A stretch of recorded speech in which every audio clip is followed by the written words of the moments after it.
A novel that predicted that someday the entire world would live under a frightful dictatorship. Today, Mr. Huxley says that his fictional world of horror is probably just around the corner for all of us. We'll find out why in a moment.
Welcome to the Deep Page Podcast. I'm your host, Kane, and for this week, Aldous Huxley's Brave New World. All right, let's get right to it. And first of all, we're going to find out about the author himself. English writer and philosopher. He wrote nearly 50 books, both novels and nonfiction, as well as wide-ranging essays, narratives, and poems. One other book I have read by Aldous Huxley is The Doors of Perception, which is pretty interesting. It elaborates on his psychedelic experience under the influence of mescaline in May 1953. That's the only other book I've read, but this is definitely his most famous book, and for good reason. It has a lot of similarities to 1984. So just a little bit more background on Aldous Huxley. He was definitely into psychedelic experience and that stuff. In his famous novel Brave New World and his final novel Island, he presented the vision of dystopia and utopia respectively. So that's another one I need to check out. So Huxley actually wrote this before 1984 was written by George Orwell, written in 1931 and published in 1932. So this is way before, over a decade anyway, before George Orwell wrote 1984. Largely set in a futuristic world state whose citizens are environmentally engineered into an intelligence-based social hierarchy. The novel anticipates huge scientific advancements in reproductive technology, sleep learning, psychological manipulation, and classical conditioning that are combined to make a dystopian society which is challenged by only a single individual, the story's protagonist. Huxley followed this book with a reassessment in essay form, Brave New World Revisited, 1958, and with his final novel, Island, the utopian counterpart. The novel is often compared to George Orwell's 1984, published in 1949. So this was, in the early part of the last century, eugenics was a very big thing, and it was being discussed and thought about pretty openly until Hitler comes along. Now, remember, this was written in 1932, so you're looking at when Hitler is just coming to power. And Hitler was actually greatly influenced by the eugenics movement further west in England, where Huxley is, and George Orwell, and of their elite society. The intellectual class is really looking at eugenics heavily. And Hitler was actually impressed by a lot of the stuff that was going on here in the United States. was impressed by the work of Margaret Sanger, who started Planned Parenthood. So check this out. Sanger's name to be dropped from NYC Clinic over eugenics. Planned Parenthood of Greater New York says it will remove the name of pioneering birth control advocate Margaret Sanger from its Manhattan Health Clinic because of her harmful connections to the eugenics movement. There is photos of Margaret Sanger with the KKK. I don't know how well, I don't know if those pictures are true, but it's been verified. It's not a question as to whether she was hanging out. She had met with the KKK, and of course she kind of played off the whole interaction as these are just a bunch of dumb brutes and they don't get the higher cause. I guess really to get the higher cause of eugenics, think of this as social engineering. Social engineering, this is from dictionary.com, the manipulation of social beliefs and behaviors by public or private entities through legislation, policy, and investments. A technique that uses psychological manipulation, fraud, or dishonesty to force people to disclose private, personal, or corporate information to take a particular action. That's another definition. Okay, so let's check out my main first point is the destruction of the family. In this case, it has to do with the whole process of creating human beings. In this case, it's all about test tube babies. No children are born naturally. There is no mothers, no fathers, no brothers, no sisters. There is just the state. And so everyone is made this way. Henry Family purred. It took 8 minutes for the tubes to go through. He told them 8 minutes of hard x-rays being about as much as an egg can stand. So all of these eggs that will eventually turn into these sort of duplicates or multiples of the same type of human being, which are then categorized into certain classes, sort of like a caste system. They're also doused with alcohol. I mean, these things are put through hell. Identical twins, but not in the piddling 2s or 3s as in the old viviparous days when an egg would sometimes accidentally divide, actually by dozens, by scores at a time. Scores, the director repeated and flung out his arms as though he were distributing largesse. Scores. So instead of there being, so every once in a while, the cell will split into 2, and then that's how you get twins. Well, in this case, it's that many times over. So every baby, every human being comes out of a test tube, comes out of a mechanized version of reproduction that has nothing to do with moms or dads or anything like that. So basically it's like you would do for farming. It's like farming, you're like cattle. 96 identical twins working 96 identical machines. The voice was almost tremulous with enthusiasm. You really know where you are. For the first time in history, he quoted the planetary motto, community, identity, stability. So, that's the planetary motto that everybody goes by. Community, identity, stability.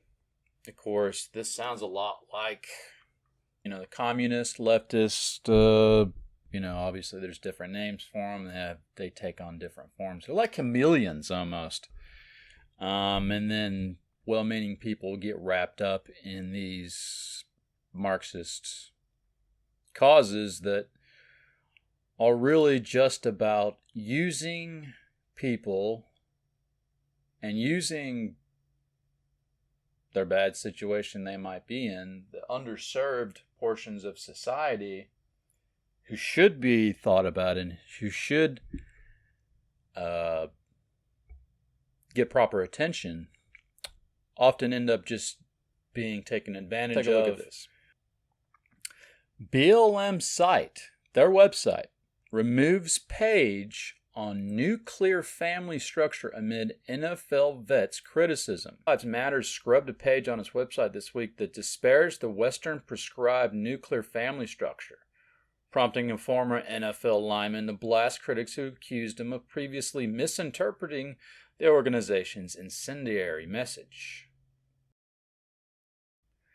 The group, whose co-founder Patrisse Cullors has described herself and fellow co-founder Alicia Garza as trained Marxist, removed a page titled What We Believe that included its public policy positions as well as describing itself as part of the global black family. A change first reported Monday by the Washington Examiner. That sounds like globalist speak to me.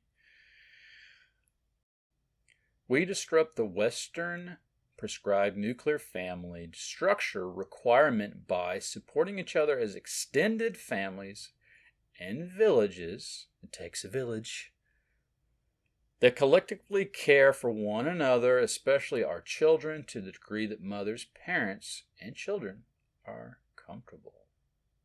So you notice it says mothers, parents, and children. Shouldn't it be mothers, fathers? The Post goes on to say, a central tenet of Marxism is the dismantling of the nuclear family structure. The language was removed days after a poll found support for the group dropped 12% this summer as some of its protests descended into looting and violence. Patrisse Cullors has since stepped down from her position at Black Lives Matters.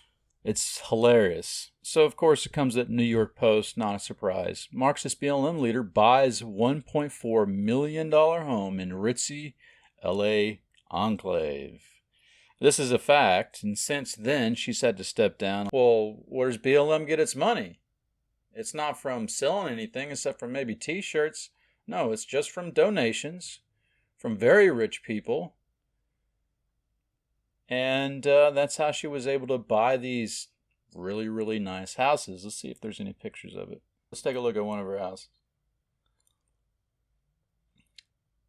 Yeah, this right here. There's a couple angles of it. Really nice. Have you guys seen Sweet Tooth on Netflix? This is a it's a really cool movie, and I think I would like it otherwise if it wasn't full of propaganda that's supposed to kind of hit you subliminally. On a perilous adventure across a post-apocalyptic world of lovable boys whose half-human and half-deer searches for a new beginning with a gruff protector. And I think it's actually being used to promote, eventually, transhumanism, and where the whole natural order of how the body is made, what happens to the body, the genetics, and all of this. Because this movie right here, Sweet Tooth, talks about how there's, of course, a pandemic, which I think is created in a lab, by the way. So, and this has all just come out right with Dr. Fauci and gain of function research at the Wuhan lab, and how that now everybody's kind of catching on to the idea that maybe the pandemic started in a lab with a bunch of mad scientists, basically. And so it's the same sort of situation in this show, Sweet Tooth. And then they, as a cure for the earth, these hybrids come along almost at the same time, and everybody's so some people blame the pandemic on the hybrids coming along, and that they themselves brought in the disease that killed off most of the human race. And then there's the other side that believes the hybrids came along to save the human race because the pandemic has started. So anyway, it's where you have the pandemic scenario wrapped in with transhumanism, with these hybrids, these animal-human hybrids. So it's bizarre. Timely in the sense that in this case where, okay, it's a pandemic, and they've done like a few of these movies already. Like during the pandemic, they come out with movies about a pandemic. It seems like it's just to scare the shit out of people even more, quite purposefully. But then they start weaving in all these other sort of dystopic possibilities. And then with this, Sweet Tooth, you have transhumanism and basically the end of the human race, first by the pandemic, and then it is replaced with human beings that aren't fully human. Brave New World, in this, it's definitely not what humanity used to be. It's whatever humanity decides itself it wants to be. And in this case, it's a world where there is no family at all. And this definitely does seem to be a long-running objective of people who are interested in a world state, eugenics, and social engineering. So right here it talks about shocking the babies. This is shock therapy where they're training the sort of Pavlov's dogs type of training. They get to the books, they're looking at them, unpedaling the transfigured roses, crumpling the illuminated pages of the books. The director waited until all were happily busy with these books. Then, "Watch carefully," he said, and lifting his hand he gave the signal. The head nurse, who was standing by the switchboard at the other end of the room, pressed down on a little lever. There was a violent explosion, shriller and even shriller. A siren shrieked. Okay, so then there's all these noises to scare the crap out of the children first, just from the sound. Children started screaming. Their faces were distorted with terror. The director goes on to say, and now we proceed to rub in the lesson with a mild electric shock. He waved his hand again. The screaming babies suddenly changed its tone. There was something desperate, almost insane about the sharp, spasmodic yelps to which they now gave utterance. Their little bodies twitched and stiffened. Their limbs moved jerkily as if to tug unseen wires. "Observe," said the director triumphantly. "Observe. Books and loud noises, flowers and electric shocks. Already in the infant mind, these couples were compromisingly linked. And after 200 repetitions of the same or a similar lesson would be wedded indissolubly. What man has joined, nature is powerless to put asunder. They'll grow up with what psychologists used to call an instinctive hatred of books and flowers. Reflexes, unalterably conditioned. They'll be safe from books and botany all their lives." The director turned to his nurses.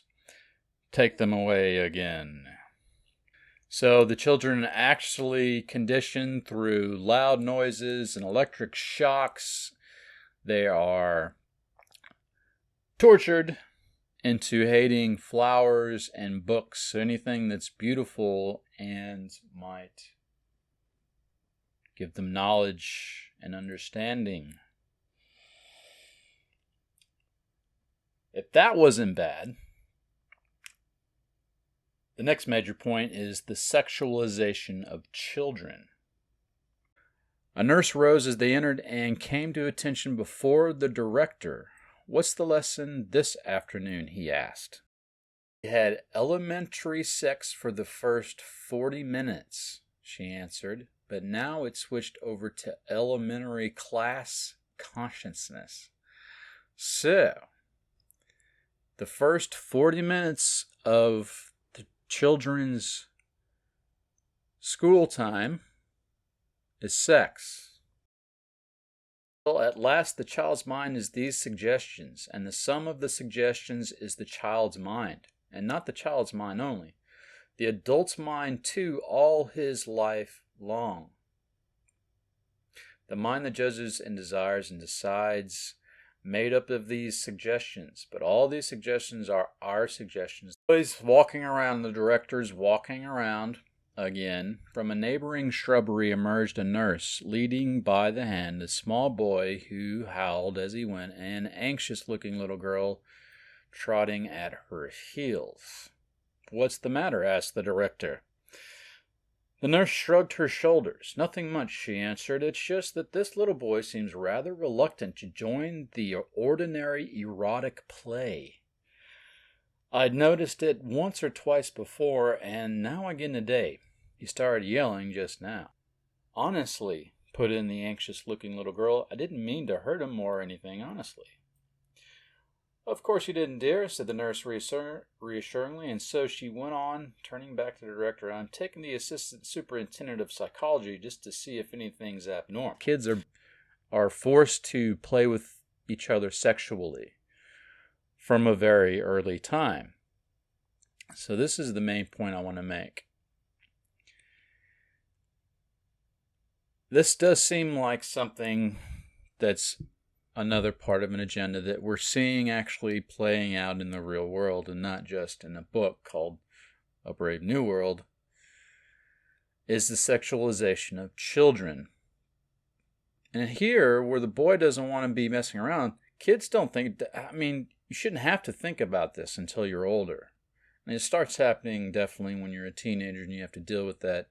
You also have to learn how to be responsible with it. That's not what's going on here. You are in trouble if you don't do it in this brave new world. And the main point is that the sex urge, the only reason it feels good is so that you'll do it, so that you'll reproduce. Sex feels good because it doesn't for all animals. It's not, we're one of the few animals, dolphins and polar bears or something, that just do it for pleasure. But that's not the point. The point is not pleasure. The only reason that it is pleasurable so that you'll do it, so that you'll reproduce and maintain the population of your species. And in this case, that doesn't exist. So the sex urge is all about just pleasure, and that's all that matters. It's another reason why they take regular doses of this drug called Soma in the book, which I'll also be getting into. It's all about pleasure, and so the sex urge is turned in. It's really a distortion of the whole thing.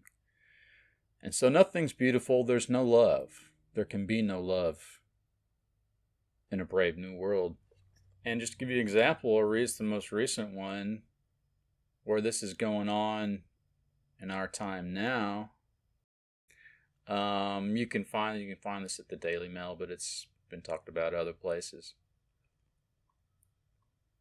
Parents' fury at NYC's woke Dalton School after first graders are taught about masturbation during sex ed classes that also instruct kids they can't be hugged without consent. So it's teaching them masturbation and they can't be hugged without consent. That is to say that they can't be hugged by their own parents. So don't touch me, mom and dad, and I'm going to sit here and masturbate even though I'm only a first grader. Shouldn't even be a part of what's going on in a kid's mind. You should be able to go at least part of your life without having to think about this, because otherwise it can be a serious burden. And that's also why people can't have a healthy relationship with sex. Then it goes into weird places. And sometimes it gets really, really nasty. And so in the book, and what this teacher's doing, you're teaching, it's not even a religious thing. I'm not some holy roller here, I'm not a Bible thumper. It's just, to me, it seems like common sense that you don't do this to children. And how does it make sense? For what? What is it good for? For the first graders. But no, they want to do it early. They want to have kids thinking about it and obsessing over it. And it's all about pleasure. And it's just nasty. Why would you do this to children? Justine Ang Fonte, the health and wellness teacher at the Dalton School, allegedly showed students a video last fall from the sex education series Amaze. The purpose is to confuse them and then have them obsess over sex because it's a distraction. It keeps people distracted. Fonte's classes also reportedly included lessons on gender, identity, and consent. So you talk about gender and all of that, and then that's how they can get the sexualization in there. Because say if you're talking about gays, you're talking to some kids, kindergartner or first grader, and you're like, "What's gay?" It was like, well, that's when you like the same sex, and then you're thinking about, okay, then you're talking about sex, and so you can wrap it all this feeling stuff and being fair and being nice, but it's really about sexualization of children. Lessons allegedly instructed children that their parents and grandparents should not touch them without asking permission. Again, separating the children from their parents. The government should stay out of it because they have failed. They have made everything worse. So it's always, they want to do everything that is not natural. They want to make whatever is natural an abomination. So the family is an abomination. Moms and dads are an abomination. Children not having to think about sex until their adolescence, that is an abomination. They want them to think about that as soon as possible. So this is the kind of people that we're dealing with. And you're either a really useful idiot who probably still thinks about sex too much, or you're a pedophile if you want kids to be thinking about this. Everybody's a slut. So everybody, all these, from the moment, as soon as possible, they're on birth control, and they're all having sex, and it's very important that everybody be a slut, and you can't stick with one person for too long or they get suspicious. Like, you can't have that. Definitely part of, to create this utopia, you have to, whatever structures that were there before have to be annihilated or otherwise transformed so that people can be properly controlled until they're free. It's a very fascinating thing. You see more recently where you have these new types of communists who are anarcho-communists, who really seem to me like just regular old communists, just using anarchy as a selling point in their cause. As Antifa, they did a lot of burning stuff down, looting, causing all kinds of havoc in cities throughout the United States. Often they would go in, and then you'd have all these other people.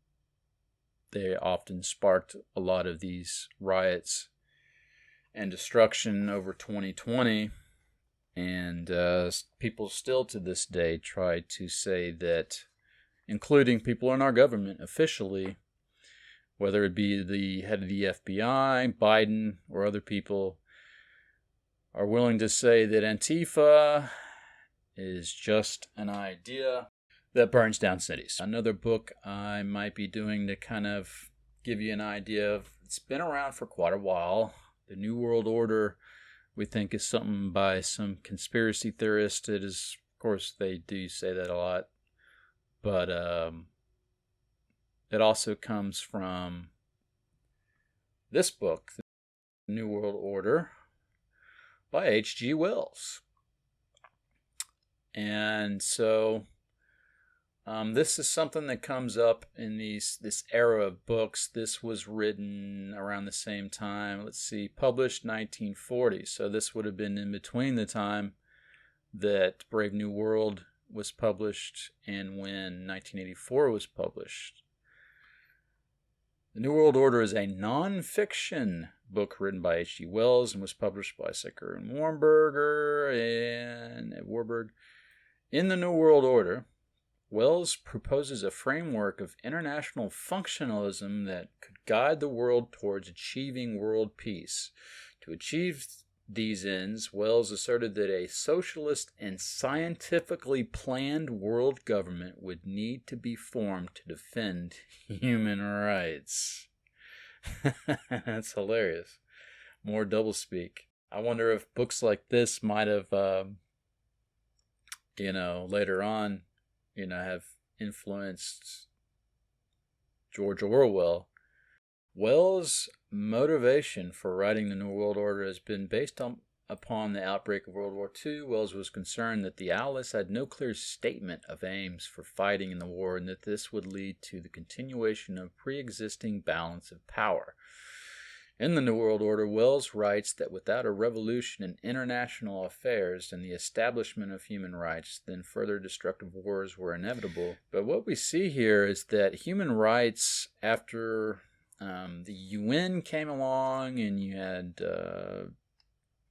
a lot of the trade and all of this taking place throughout the world later on, but still the rights, Wells is arguing that a international world order, world government, would be required for human rights, but what would actually happen by all indications. Just take a look at the Uyghur death camps, or the concentration camps rather, in China. The Chinese communist rounds up peoples like the Falun Gong, Buddhist, the Uyghurs, Christians, and sells their organs. They keep you alive for as long as they can. They sell your organs, then they probably put you on ice until they sell out the rest of your organs. And that is the life of a free-thinking individual in China. Not a full life, to say the least. And there's always this idea of a world government that rules over everybody. It sells itself as utopia and ends up in dystopia. Both fascist and left-wing movements, communism, whether it's Soviet Union or Mussolini's Italy or Hitler's Nazi Germany, all these are statist ideologies, political systems, ideological systems, and they all end up being abusive to human rights, to human beings. And they always fail in that sense. They always sell themselves as the way to freedom, prosperity, safety, and so on. And you end up with none of that. Quick look at this caste system in Brave New World. You have the alphas. The alpha children were gray. They work much harder than we do because they're so frighteningly clever. So alphas are smarter. They work harder. I'm really awfully glad I'm a beta because I don't work so hard. And then we are much better than gammas and deltas. Gammas are stupid. They all wear green. And delta children wear khaki. Oh no, I don't want to play with delta children. And the epsilons are still worse. In the case of the old Indian caste system, there's priests and teachers, warriors and rulers, farmers, traders, and merchants in the middle, the laborers below them, and finally at the bottom is the people who clean out the toilets. So it's basically like a caste system, but it's all biological engineering, everything, genetic engineering with the children, and mass duplication of the same gene pool. And the next major point in the story is everyone is also hooked on drugs. Everybody takes a drug called Soma. I'll just read from the book real quick. Swallowing half an hour before closing time, the second dose of Soma had raised a quite impenetrable wall between the actual universe and their minds. And yet, bald as she was, and in spite of the second gram of soma, Lenina, one of the main characters, did not forget to take all the contraceptive precautions prescribed by the regulators. So everybody follows the regulators. From very early on, she's taught she has to take contraceptives. Well, along with the contraceptives is the soma, which is basically like a sedative. They actually have a real drug nowadays called soma. It's actually a muscle relaxer, and it's really powerful. It goes on to say years of intensive hypnopaedia, which hypnopaedia is what Huxley calls the process of the shock therapy, all the noises and the sounds, the constant sort of mantras that are delivered during children's sleep cycles. Years of intensive hypnopaedia, and from 12 to 17, Malthusian drill 3 times a week had made the taking of these precautions almost as automatic and inevitable as bleaking. So the taking of contraceptives, the use of soma, and all of this is drilled into children from a very young age. It's done through subliminals and torture, Pavlovian psychology, basically. And of course, it mentions the Malthusian drill. Take a quick look at Malthusianism. Malthusianism is the idea that population growth is potentially exponential while the growth of the food supply and other resources is linear, which eventually reduces living standards to the point of triggering population die-off. This event, called a Malthusian catastrophe, also known as Malthusian trap, population trap, Malthusian check, so on, occurs when population growth outpaces agricultural production, causing famine or war. And all this comes from Thomas Robert Malthus. So in this Brave New World, Malthusianism is part of your education. It's part of the programming done at a very early age. Now the new left has adopted these things, and it's adopted it under the situation of climate change. And so the new Marxists, the Marxists of our day, and it's been slowly going on since the beginning of the last century, is these new Marxist control freak people in general, it's all really just globalism, have certainly adopted Malthusianistic thinking in terms of there is too many people, humans are bad, and we need taxes to stop them from overpopulating and overproducing and stripping the resources of Earth.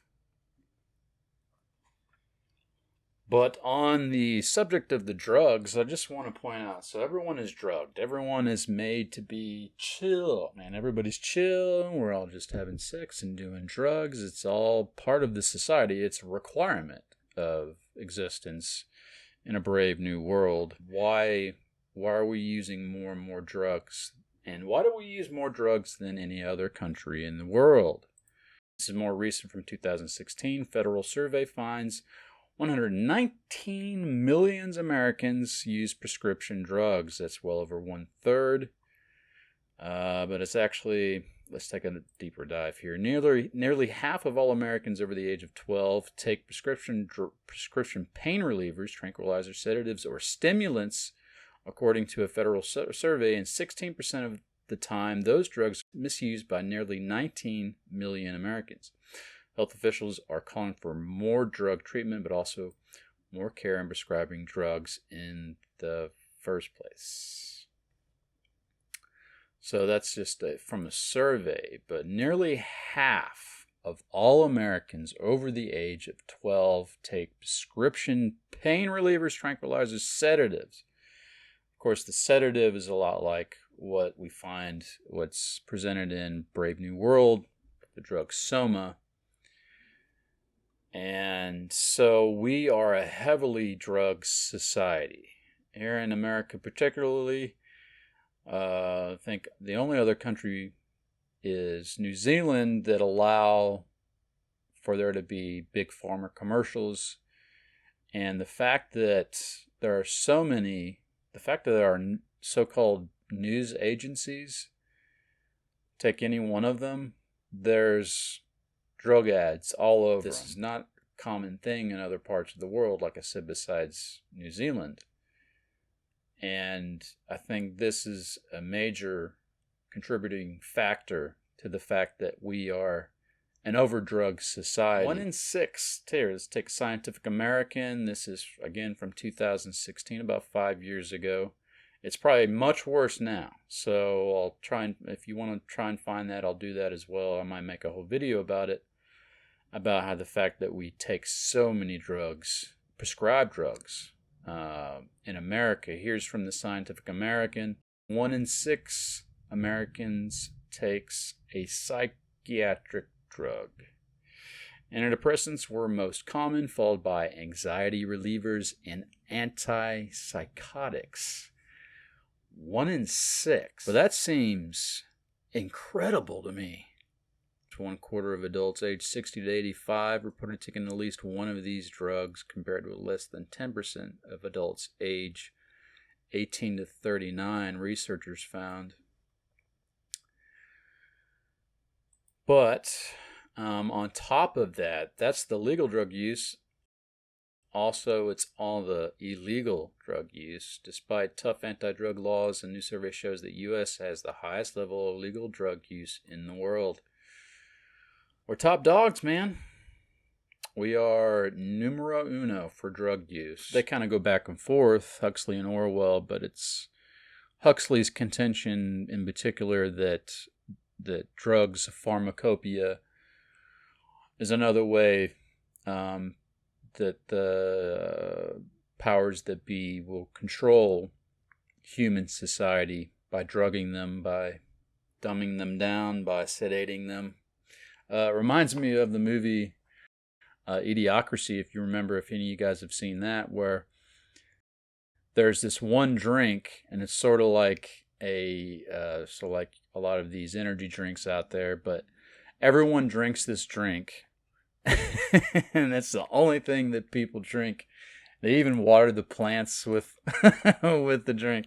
The drink is everywhere. It is in everything, and it dumbs everybody down. They're just like, what? Like that. And so it's the same sort of thing that Huxley talks about, and it's a way to dumb down the masses and make them compliant. In some cases crazy, but for the most part just really stupid, so that they never snap out of it and realize that they've been stupefied on purpose. There's a few main characters, Bernard being one of them. There's also this savage who's been brought out of the wild and dropped into this environment and seeks to break himself free. And at the end, it's sort of similar to 1984 in the sense that the programming from so early on, that the programming is what rules. Programming the mind, conditioning it over an entire lifetime is a pretty effective way of ensuring that there is no serious resistance. Final note I think I would like to make is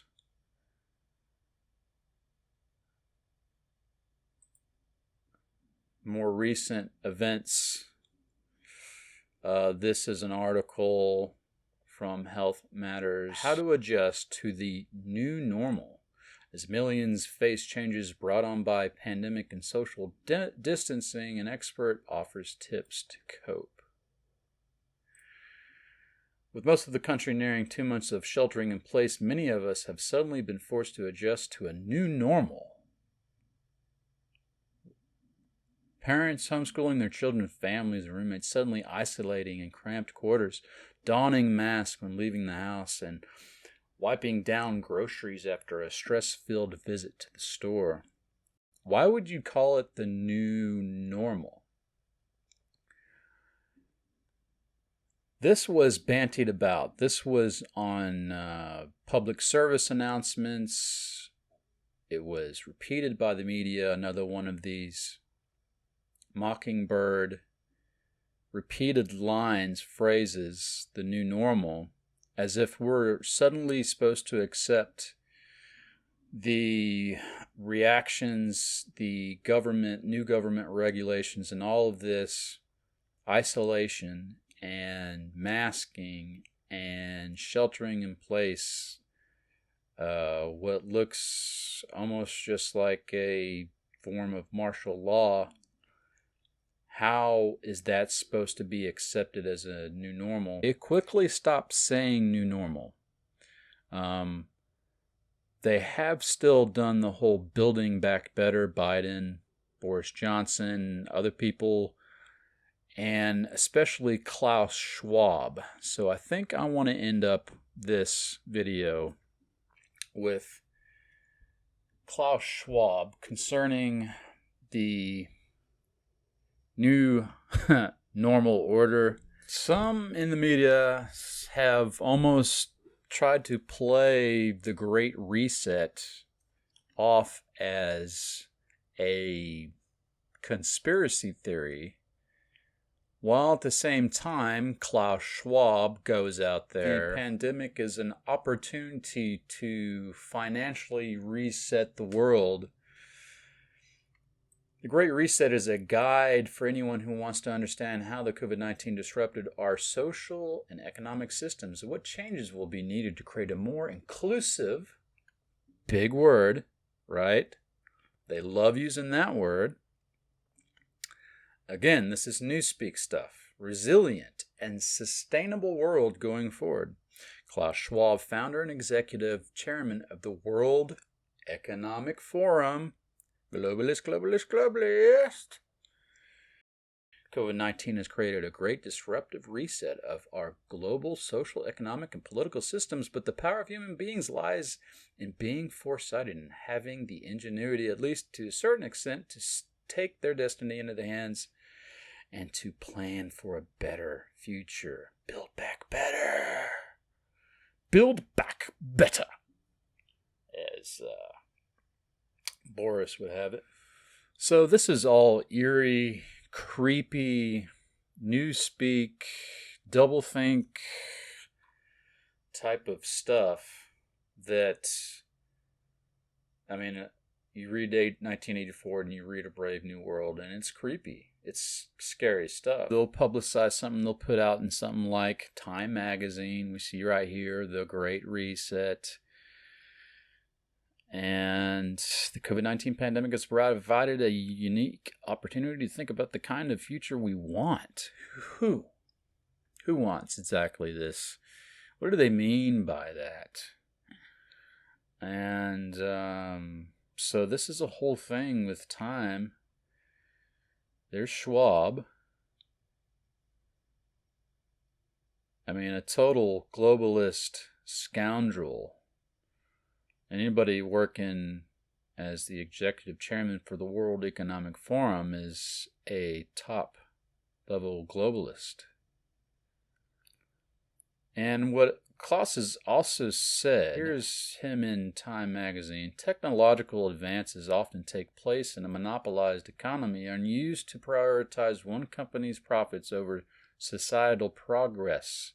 The same economic system that created so much prosperity in the golden age of American capitalism in the 1950s and 60s is now creating inequality and climate change.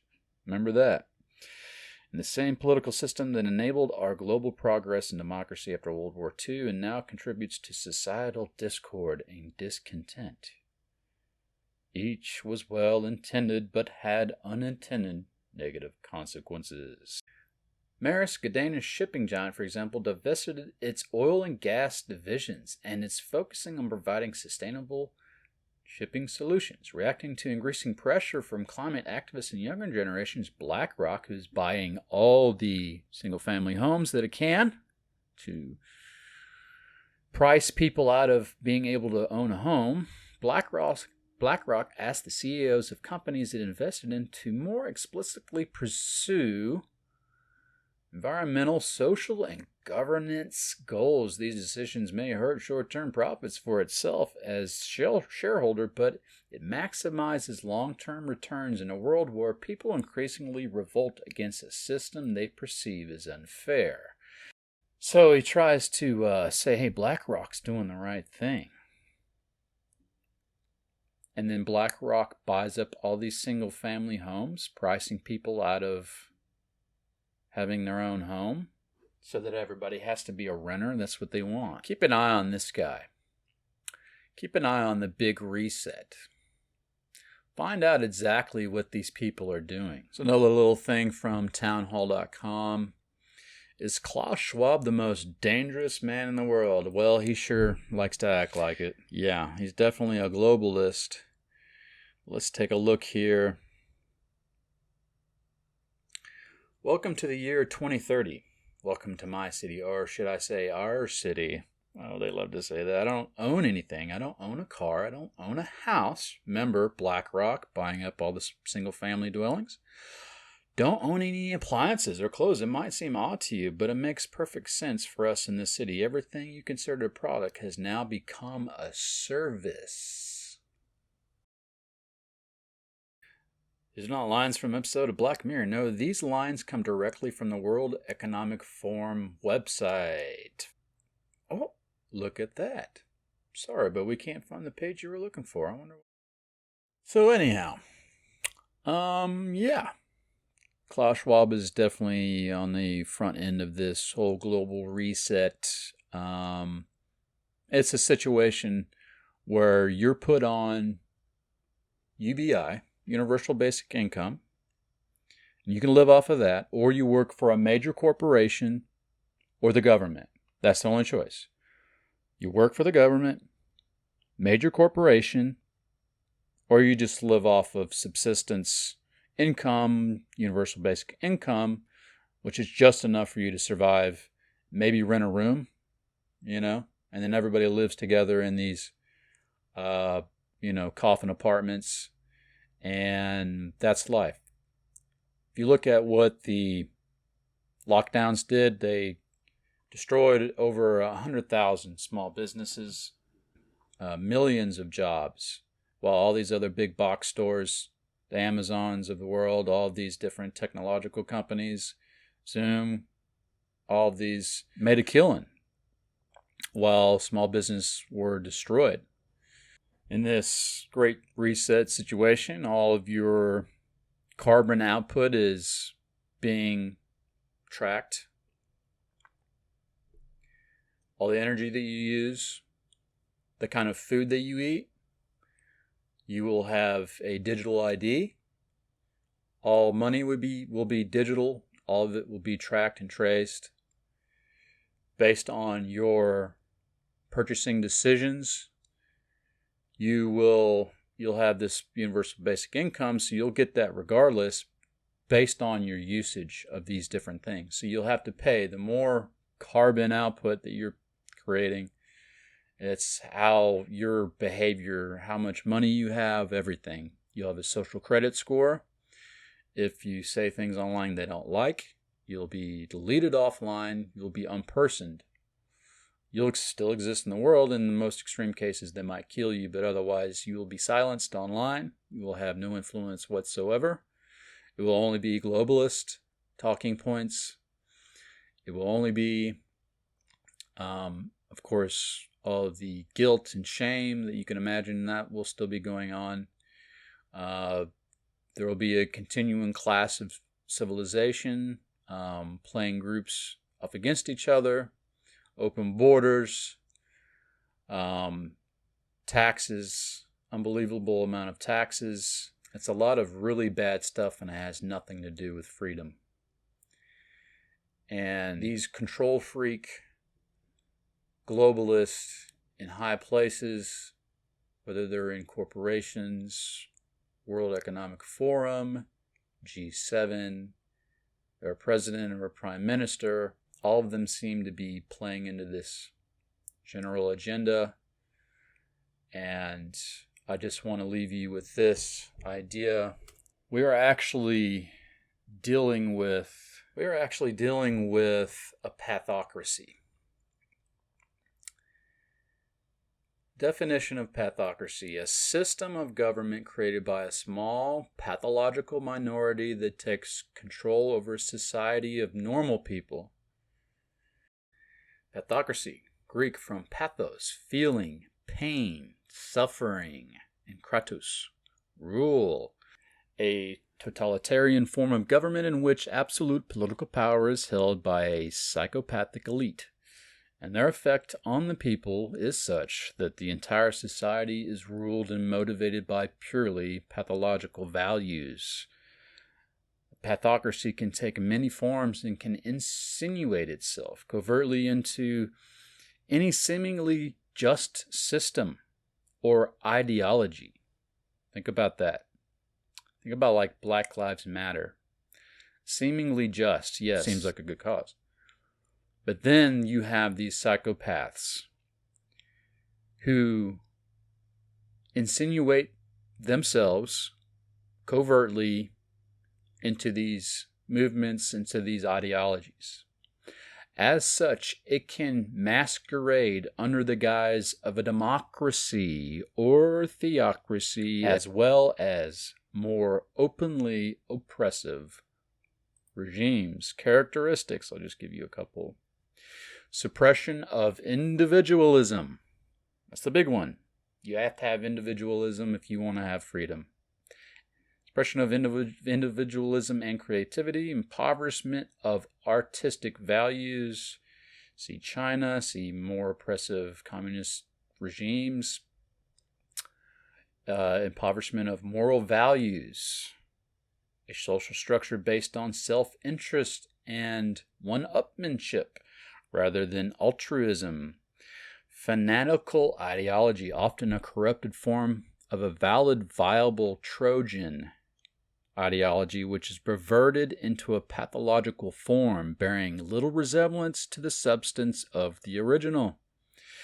Intolerance and suspicion of anyone who is different or who disagrees with the state.